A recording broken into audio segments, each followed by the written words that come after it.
Assalamu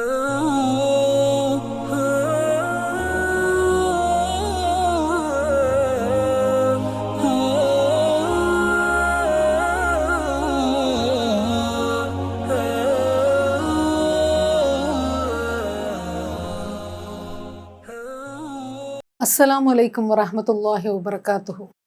Rabbi shrah li sadri wa yassir li amri wahlul uqdatan min lisani yafqahu qawli.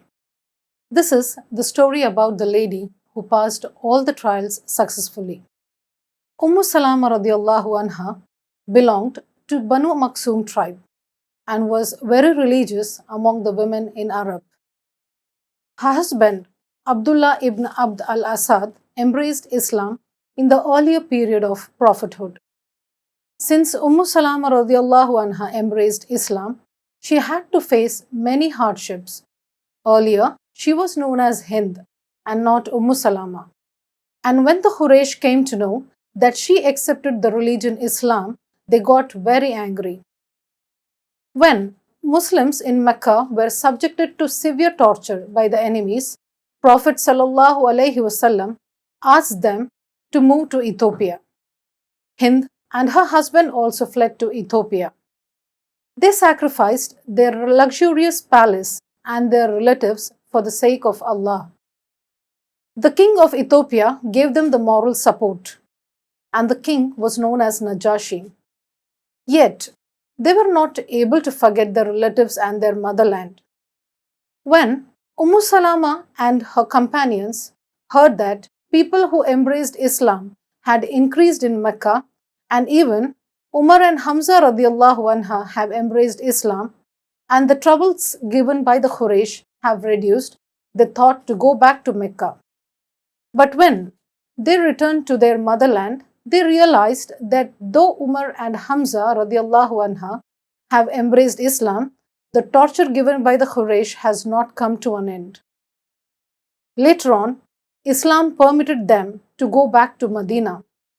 Among those who migrated, Ummu Salama radiallahu anha was the one who faced a lot of pain. She was traveling with her partner on a horse on a very hard path. On the way to Medina, she met a tribe called Maksum. Ummu Salama was carrying a small child named Salama who was sleeping with pleasure in her mother's arm. The child did not know that once it is taken away from its mother's arm, he would be separated from the mother. The people who belonged to the Maksum tribe said to Ummu Salama's husband that you are from Banu Asad tribe and she is from the Maksum tribe. You both cannot live together. You may go, but Hind will remain with us. And they separated both of them. She realized that her husband is going to be with her only for some time. She was stunned and her heart was beating faster than ever. She did not know what next to do with her child. It was very difficult to even imagine. Verily, in such a critical situation, her child's smile made her happy. After a few days, her husband's tribe, Banu Asad, becomes strong, and they claimed that a child belonging to their tribe cannot live with a person of the Maksum tribe. So, Ummu Salama radiallahu anha became a victim again of this illogical belief.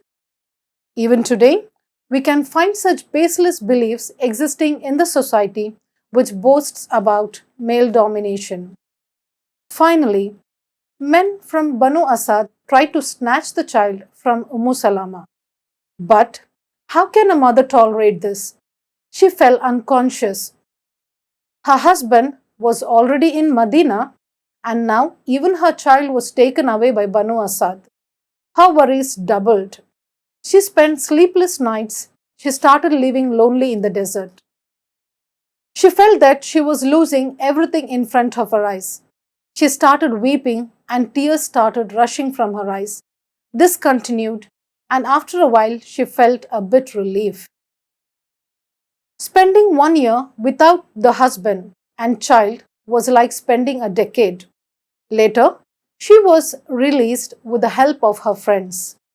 Now, she had confusion about whether to go to her husband in Medina or go back to her child in Mecca. Once more, she led a life of fear and confusion. People who felt her pain and suffering for her child returned the child to her. She was so happy as if she had got the whole world back. She was puzzled about how to travel alone to Medina through dense forest and wild animals.